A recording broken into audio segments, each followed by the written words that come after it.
कभी पृथ्वी को किसी ने पिछले समय में जाना नहीं था कि ये ब्लू प्लैनेट है, नीला ग्रह है। लेकिन जो अंतरिक्ष में यान गए हैं मार्स पर और चंद्रमा पर, वहां से लोगों ने देखा है कि पृथ्वी बिल्कुल ब्लू डायमंड है। और ऐसे भी पृथ्वी के ऊपर नीले समुद्र हैं, हरियाली है वो भी नीली, तो एक ब्लू डायमंड की तरह झलकती है। कोई सितारा तारा ब्लू डायमंड की तरह झलकता है, कोई पीले रंग की तरह, कोई लाल रंग की तरह। मंगल ग्रह रेड प्लैनेट है। ऐसे ही भगवान का धाम। लेकिन पृथ्वी पर हमको ऐसी अनुभूति नहीं होती कि ये दूर से इतना इल्यूमिनेटेड प्लैनेट है, इतना प्रकाशवान प्लैनेट है ये पृथ्वी। यहां तो कोई प्रकाश, रात होती अंधेरा हो जाता है, लेकिन पृथ्वी भी जरूर सूर्य के प्रकाश से चमकती है, लेकिन इसका भी बहुत प्रकाश निकलता है। तो फिर उस वैकुंठ के परम धाम गोलोक वृंदावन धाम का प्रकाश कितना अपार है, असीम है। उसकी कल्पना करना भी मुश्किल है। जिन्होंने जाना है वो भगवान के परम भक्त थे, जिन्होंने भगवान की कृपा से ये सब जानकारी की है। और जानकारी स्वयं भगवान ने दी है। न तद्भास्यते सूर्यो न शशांको न पावका यद गत्वाना निवर्तन्ते तद्धाम परमम मम। वो मेरा परम धाम है। भगवान ने यह नहीं कहा कि वो मैं हूं, जहां सूर्य की आवश्यकता नहीं, चंद्रमा की आवश्यकता नहीं, अग्नि की आवश्यकता नहीं, वो स्वतः ही प्रकाशित है, वो निराकार में हो। भगवान ये नहीं करे। न तद्भास्यते सूर्यो न शशांको न पावका यद गत्वा न निवर्तन्ते तद्धाम परमम मम। वो मेरा परम धाम है, जहां पर जाने के बाद ये आत्मा वापस भौतिक संसार में नहीं आती। तद्धाम परमम मम, शब्दों पर ध्यान दीजिए। वो मेरा धाम है, मैं नहीं हूं। ब्रह्म ज्योति तक पहुंचने वाले, निराकार की जान पहचान रखने वाले, ज्ञान रखने वाले इतना ही जानते कि निराकार ही परमात्मा है, परमेश्वर है, सब कुछ हो। ये निराकार से सब आते जाते हैं, जितने भी अवतार हैं, पीर पैगंबर हैं, हम सब हैं, निराकार से साकार में हो जाते हैं। नहीं, ये तो गलत थ्योरी हो गई। ये जानकारी पूरी नहीं, अधूरी है।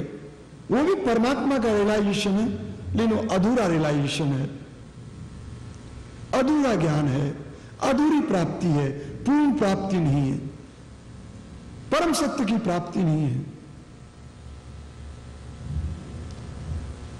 आदि शंकराचार्य जी महाराज, जो निराकारवादियों में सबसे अग्रगण्य और सबके गुरु हैं, उनका नाम ही आचार्य है, आदि आचार्य शंकराचार्य। शंकर मठ के आदि आचार्य हैं। उन्होंने भी गीता का भाष्य लिखा है, गीता की व्याख्या की है। उनमें बराबर भगवान श्री कृष्ण को परमपिता परमेश्वर रूप से स्वीकार किया है। लेकिन उनके अनुयायी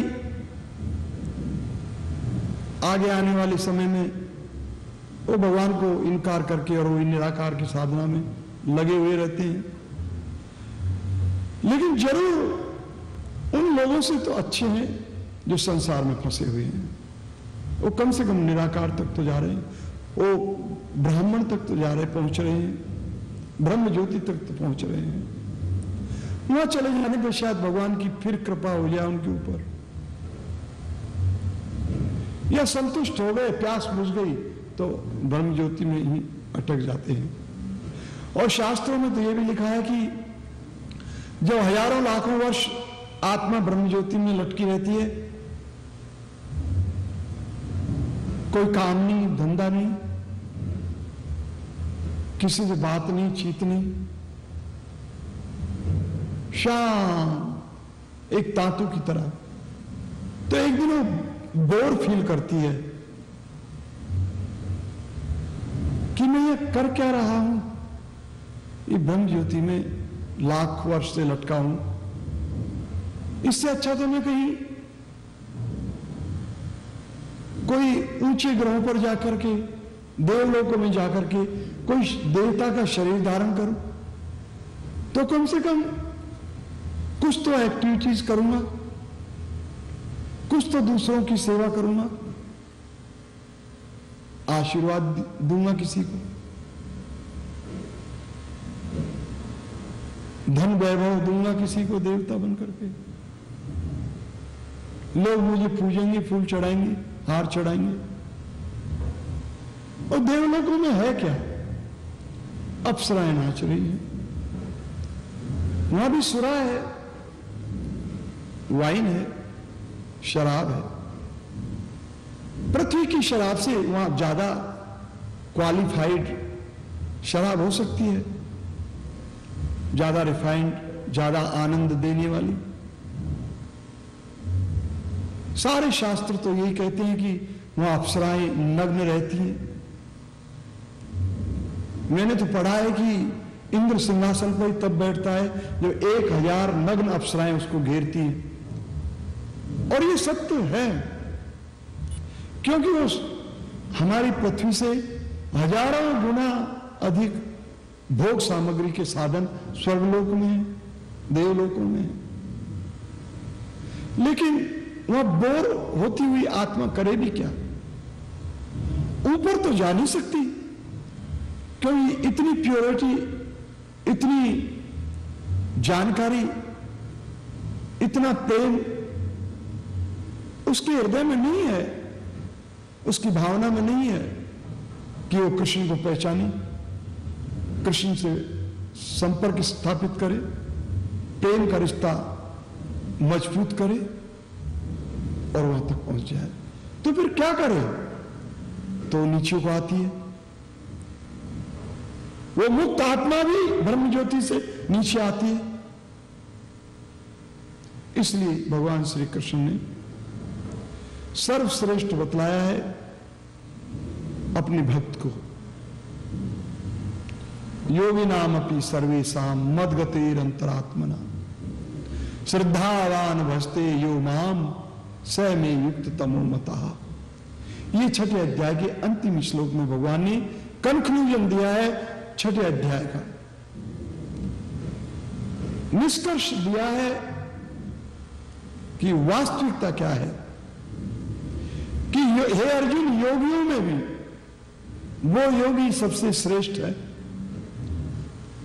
जो मुझे श्रद्धा के साथ भजता है।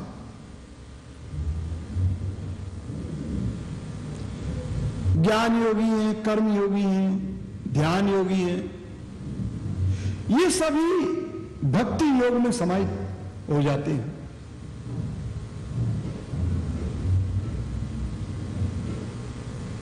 या कहिए कि भक्ति को प्राप्त करने के लिए कर्म योग करना चाहिए।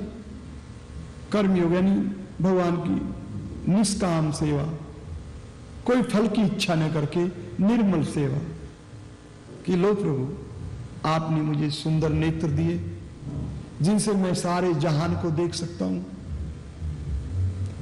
आसमान में उड़ के चांद तारों को देख सकता हूं, दूसरे ग्रह प्लैनेट पर जा सकता हूं, एवरेस्ट की चोटी पर जा सकता हूं, कैलाश पर्वत में शंकर भोले बाबा को दर्शन कर सकता हूं। आपने मुझे सुंदर नेत्र दिए, इनसे मैं सुंदरता के दर्शन कर सकता हूं। सुंदर मस्तिष्क, ब्रेन दिया, जिससे मैं क्या नहीं कर सकता। खाने को सुंदर ग्रेन दिया, अनाज दिया, फल फ्रूट दिए, सुंदर मानव शरीर दिया, सुंदर नारी दी, पत्नी दी, बच्चे दिए, सुंदर रहने को मकान दिया। सर्दी गर्मी में प्रेम से रहते हैं, सर्दी में हीटिंग, गर्मी में कूलिंग, स्कूलिंग बनाए हैं, बच्चे पढ़ते हैं, आनंद लेते हैं। हे प्रभु धन्य है आप, आपको मैं बार बार सारा जीवन भी धन्यवाद दूं तो भी कम है। ले मैं आपके लिए कुछ फूल लाया हूं आपके चरणों में चढ़ाने, कुछ फल लाया हूं आपके चरणों में अर्पित करने, कुछ तुलसी के पत्ते लाया हूं आपके भोग में रखने, चढ़ाने। भगवान इस सुंदर पात्र में आपको जल अर्पण करता हूं, आप ग्रहण कीजिए मेरा जल। ये भक्ति है, ये ज्ञान, ये भक्ति का हृदय में प्रकट हो जाना सबसे श्रेष्ठ भगवान को पहचानने का, भगवान को जानने का, तत्व से भगवान तक पहुंचने का, भगवान को रिझाने का श्रेष्ठतम मार्ग है भक्ति मार्ग। भगवान ने कहा है पत्रम पुष्पम फलम तोयम यो मे भक्त्या प्रयच्छति तदम भक्ति उपृतम अश्नामी प्रियता आत्मना। हे अर्जुन, जो मेरा भक्त,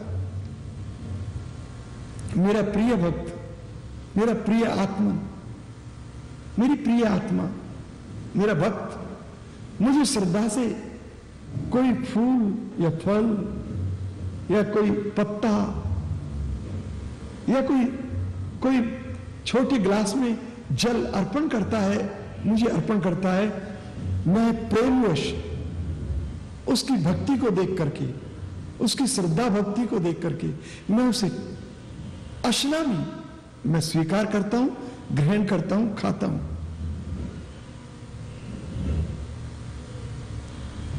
अज्ञानतावश लोग सोचते हैं कि भगवान कैसे खाते होंगे, भगवान कहां बैठे होंगे, अनंत ब्रह्मांडों को चीरते हुए वैकुंठ जगत, वहां अनंत वैकुंठ धामों को चीरते हुए गोलोक वृंदावन धाम, वहां भी गोपियों में और अपनी परम भक्तों के साथ में एसोसिएशन में भगवान को कहां ध्यान आएगा कि किसी ने, ये सोचते हैं अज्ञानतावश। लेकिन नहीं, ऐसा सोचना सार्थक नहीं है। आप प्रैक्टिकल देखिए, साइंस ने, मनुष्य की साइंस ने, गोमांस खाने वाले वैज्ञानिकों ने इतनी तरक्की की है धरती पर कि यहां पर उंगली दबाओ तो इंडिया में उसकी आवाज सुन लो। मार्स ग्रह यहां पर नहीं है, मंगल ग्रह नजदीक नहीं है, लेकिन वहां पर गई हुई मशीनों को पृथ्वी से कंट्रोल करते हैं। ये तो उनके विज्ञान है जो अल्प आयु और अल्प बुद्धि के, जिनके खान पान में बिगड़े हुए हैं, उन व्यक्तियों की साइंस ने इतनी तरक्की की है और आगे न जाने क्या क्या तरक्की कर सकता है, की है पिछले इतिहास में। सूर्य की किरणों से एरोप्लेन उड़ते थे, अणुशास्त्र वर्णन करता है। कॉपर के पाउडर से प्लेन चलते थे और बहुत स्पीड से, आंखों से दृश्य दिखाई भी नहीं दे ऐसी स्पीड से। डायमंड से एरोप्लेन उड़ते थे। फिर आपने तो सुना होगा कि रावण के पास एक पुष्पक विमान था। वो तो मन की गति से, जिधर मंत्र की गति से, मंत्र की गति से चाबी लग जाती थी और जैसे निर्देश दिया जाए ऐसे उसी दिशा में उड़ने लगता था और इच्छा अनुसार छोटा भी हो जाता था 2 सीटर एरोप्लेन और बड़ा भी हो जाता था 1200 सीटर। ये पुष्पक विमान रावण के पास था, जिन्हें अयोध्यापति श्री राम रावण को मार करके, कुंभकर्ण को मार करके अयोध्या में लाए थे। बाद में क्या हुआ अयोध्या में, वो उड़ाया नहीं, उसका वर्णन नहीं मिलता, लेकिन यहां तक वर्णन मिलता है कि पुष्पक विमान में बैठ करके राम, लक्ष्मण, सीता जी और सेना के प्रमुख जनरल, कर्नल सभी लोग आए थे अयोध्या में। बड़ा जश्न दीपावली मनाई गई थी। अभी दीपावली नजदीक है। विजयदशमी के दिन भगवान ने, श्री राम ने रावण को मारा था, उनकी विजय का डंका बजा। और दीपावली को 14 वर्ष का वनवास पूरा करके पुष्पक विमान में चढ़कर वीआईपी लोगों के साथ में जामवंत, हनुमान, सुग्रीव इत्यादि को लेकर अयोध्या आए थे। तो लोगों ने घर घर घी के दीपक जलाए थे, दिवाली खुशियां मनाई थी, मिठाइयां बांटी थी। दिवाली नजदीक है।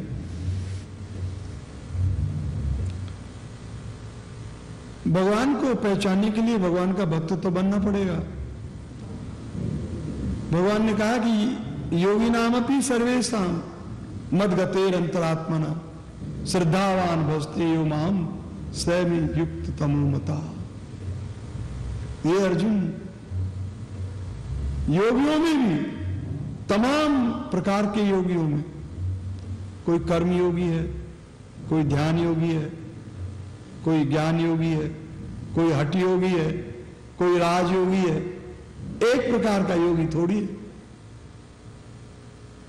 भगवान कहते हैं कि योगी नाम अपनी सर्वेशाम, तमाम योगियों में, तमाम विभिन्न प्रकार के योगियों में,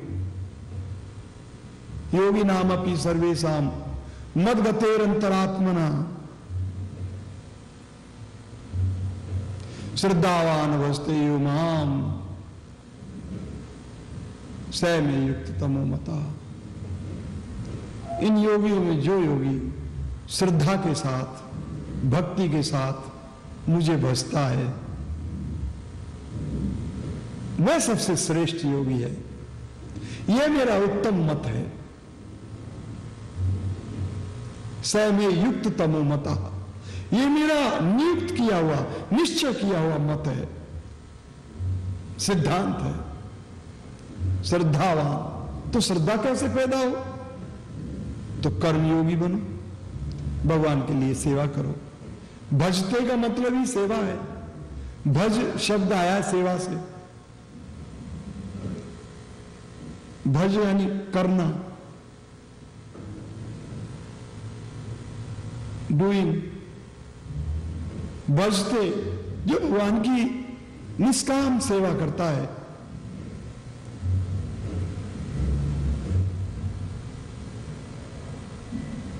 अम्बरीश महाराज का सेवा करने में बहुत हाथ था।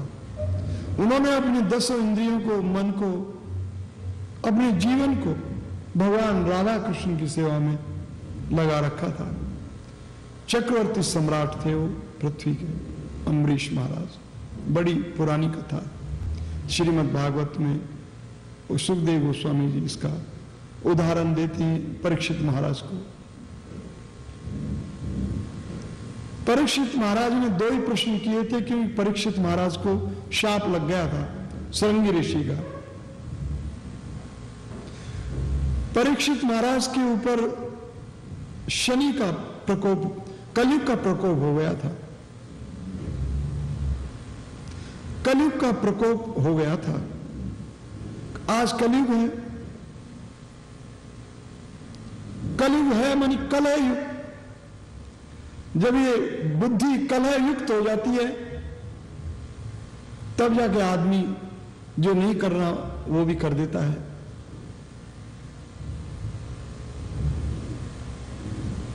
जो नहीं करना चाहिए वो भी कर देता है। बेटे ने अपने माता पिताओं को अभी मारा है, रिसेंटली गोली देके दोनों को मार दिया। फिर दूसरे दिन खबर निकली कि एक बाप अपनी 3 बच्चों को खत्म करके और खुद को भी गोली मार ली। पुलिस ने उनकी वाइफ को अरेस्ट किया संदिग्ध अवस्था में कि शायद इसकी बदमाशी हो, इसका हाथ हो इसमें। क्यों आदमी ने 3 बच्चों को मारा, क्यों खुद को मारा? वो कलह में होगा। कलह मीन्स कल होगी। घर घर में कलह है, मंदिर में कलह है, मस्जिद में कलह है, चर्च में कलह है, गुरुद्वारे में कलह है, सिनागाग में कलह है। तो फिर साधारण घरों में क्यों नहीं कलह होगी? कलेश पैदा होते हैं, चिंताएं पैदा होती हैं। एक आत्मा दूसरी आत्मा को तकलीफ देती है। त्रिताप, तीन ताप का वर्णन किया है। इस संसार में तीन ताप व्याप्त होते हैं। कलयुग में ये विशेष रूप से व्याप्त होते हैं।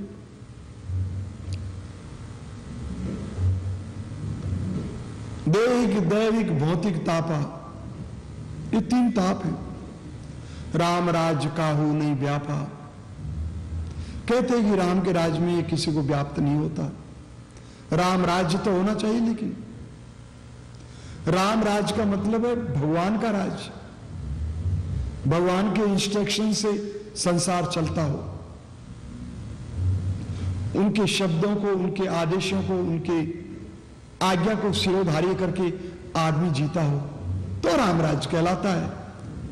राम राज से मतलब अयोध्यापति राज तक ही सीमित, अयोध्यापति श्री राम तक ही सीमित नहीं। अयोध्यापति राम के पहले भी राम राज रहे हैं और बाद में भी संभावना है, ऐसा कुछ नहीं। राम राज का मतलब यह है जो परमेश्वर को प्रणाम करके जीता हो जीवन को। तो फिर ये तीनों ताप व्याप्त नहीं होते। भगवान के भक्तों को ये तीनों ताप व्याप्त नहीं होते, जो वास्तव में भक्त हैं, जो शुद्ध भक्त हैं।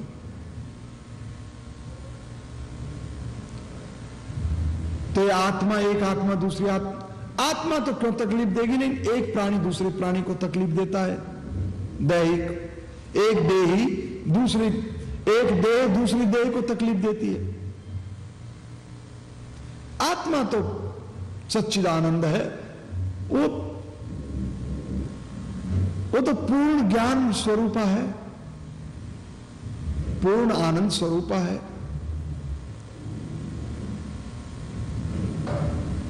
उसके पास कहां से आएंगी जलस जैसी दुष्भावनाएं, काम, क्रोध, मद, मोह, मत्सर, लालच, इनसे परे है, 6 शत्रुओं से परे है, 6 विकारों से परे है, 12 खजानों से परे है। वो सच्चिदानंद स्वरूप है। नहीं, तुलसीदास जी ने चौपाई लिखी है, दैहिक, दैविक, भौतिक तापा, राम राज काहू नहीं व्यापा। नहीं, ये हमारा मन जो है, ये शरीर जो है, इंद्रियां जो है, ये सारा जोड़ है शरीर का। आत्मा के अलावा जो भी कुछ हमारे पास है, ये एक शरीर दूसरे शरीर को तकलीफ देता है। मच्छर काटते कि नहीं? खटमल काटते कि नहीं? सांप का भय सताता है कि नहीं?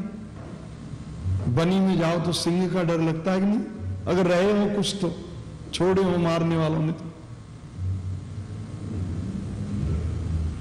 दुश्मन का भय लगता है, अटैक न कर दे।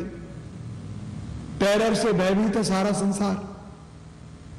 एक प्राणी दूसरे प्राणी को तकलीफ देता है इस संसार में। कलयुग में ये विशेष, इस चलते हुए समय में ये विशेष उपद्रव हो रहे हैं।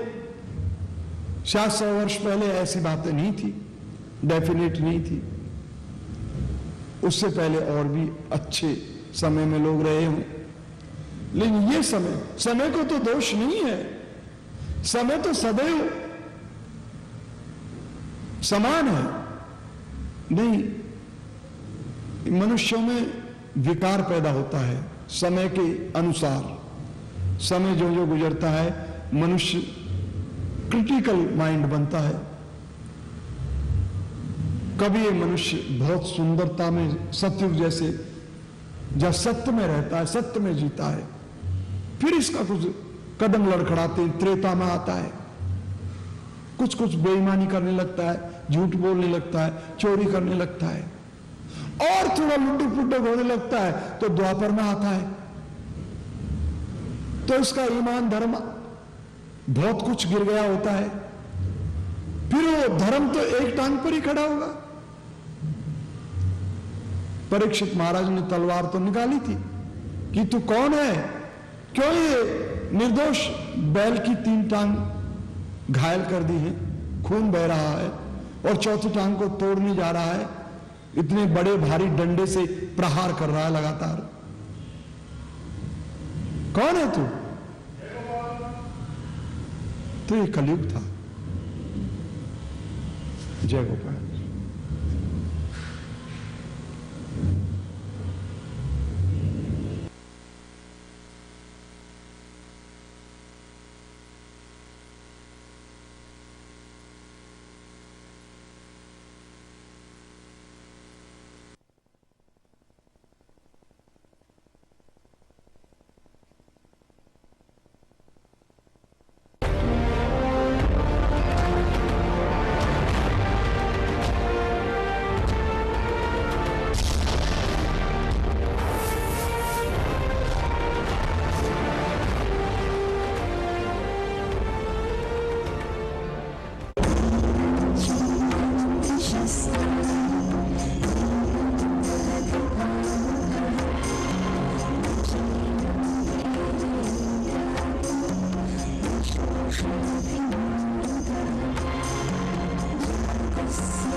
Thank you.